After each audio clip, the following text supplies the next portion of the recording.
జగన్మోహన్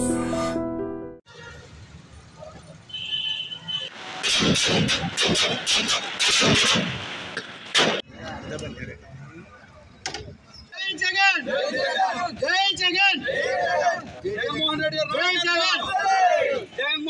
నాయకత్వం, జగన్మోహన్ రెడ్డి గారి నాయకత్వం. అందరికీ నమస్కారం. ఈరోజు యాత్ర 2 మూవీని జగ్గంపేట నియోజకవర్గ కేంద్రంలో కృష్ణవేణి థియేటర్లో పార్టీకి సంబంధించినటువంటి నాయకులు ఇతర కార్యకర్తల సమక్షంలో ఈ మూవీని వీక్షించడం జరిగింది.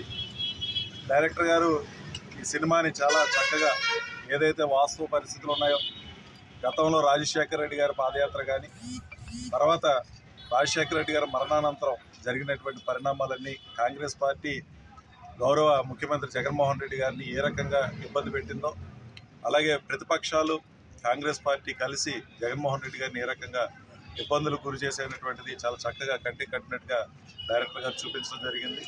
ఈ సినిమా నిజంగా జగన్మోహన్ రెడ్డి గారు ఒక రియల్ హీరోగా, నిజంగా ఎవరైతే యువత ఉన్నారో యువతకి ఒక చక్కటి ఇన్స్పిరేషన్ కలిగినటువంటి నాయకుడిగా చిత్రం మాకు అనిపించింది.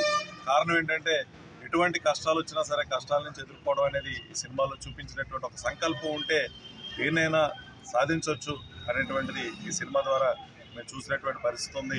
మరి ముఖ్యంగా రాజశేఖర రెడ్డి గారు ఈ రాష్ట్రంలో ఉన్నటువంటి ప్రజలకు చేసినటువంటి మేలు, ఆయన్ని దేవుడిగా కొలిచినటువంటి విధానం, నిజంగా ఈ సినిమాలో ఒక డైలాగ్ చక్కగా దేవుడు అంటే ఒక నమ్మకం కానీ రాజశేఖర్ అంటే ఒక నిజం అనేటువంటి ఏదైతే ఆ డైలాగ్ ఉందో, నిజంగా రాజశేఖర రెడ్డి గారు ఆ ఒక్క డైలాగ్ ద్వారా ఈ రాష్ట్ర ప్రజలకు చేసినటువంటి మేలంతా కూడా మనం ఒకసారి చూడొచ్చు అనే సందర్భంగా తెలియజేస్తూ, మరి జగన్మోహన్ రెడ్డి గారిని ఎన్ని రకాల ఇబ్బందులు పెట్టినా తీసుకెళ్ళి జైల్లో 17 నెలలు బంధించినా సరే, మరి సుధాకర్ గారు చెప్పినటువంటి ఒక డైలాగ్ ఏదైతే ఉందో, పిల్లిని తీసుకెళ్ళి అడవిలో వదిలినది పిల్లి అవుతుంది, పులిని తీసుకొచ్చి బోన్లో పెట్టినా అది పులి అవుతుంది అనేటువంటి ఏదైతే డైలాగ్ ఉందో, నిజంగా అందరినీ కూడా ఆకట్టుకునే విధంగా ఈ సినిమా ఉంది.